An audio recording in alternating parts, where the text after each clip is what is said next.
से गइल बारा संग में तू सुत के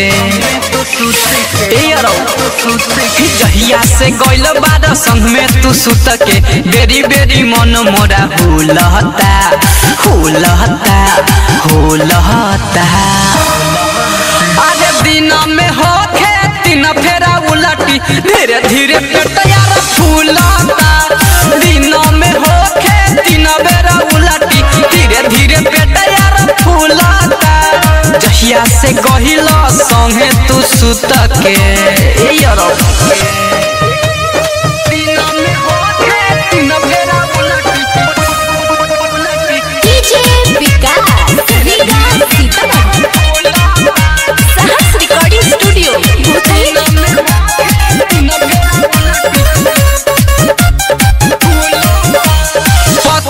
हमारा खायल पियल हो गइल बाटे हमर मुश्किल जियल भइल गलतिया बड़का भारी देले बार तू तो वही में झारी। बच्चे न हमारा खायल पियल हो गइल बाटे हमर मुश्किल जियल भइल गलतिया बड़का भारी तू तो देले बार वही में झारी। फेंक देता बहरी नहीं अंदर रहे फेंक देता बहरी नहीं अंदर रहे दूधो बरेड नहीं घुलता घुलता घुलता। अरे दिन में होखे तीन फेरा उलटी धीरे धीरे पेट यार फूलता। दिन में होखे तीन फेरा उलटी धीरे धीरे पेट यार फूलता। जहिया से गहिल संग में तू सुत के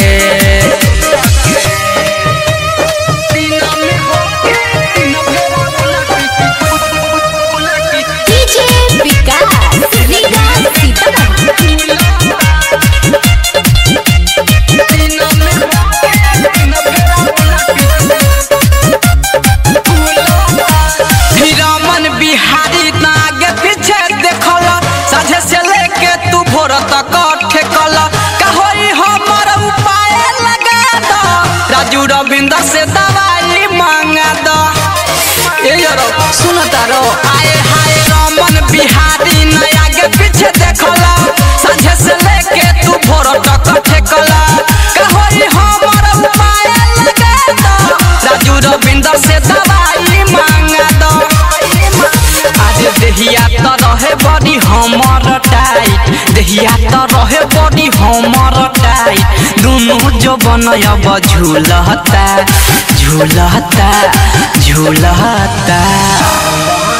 आज दिन में होखे तीन फेरा उलटी धीरे धीरे पेट फूलता। दिन में होखे तीन फेरा उलटी धीरे धीरे पेट फूलता। जहिया से गइल संग में तू सुत के का कइल हो। सहर्ष रिकॉर्डिंग स्टूडियो भूतही चौक सीतामढ़ी।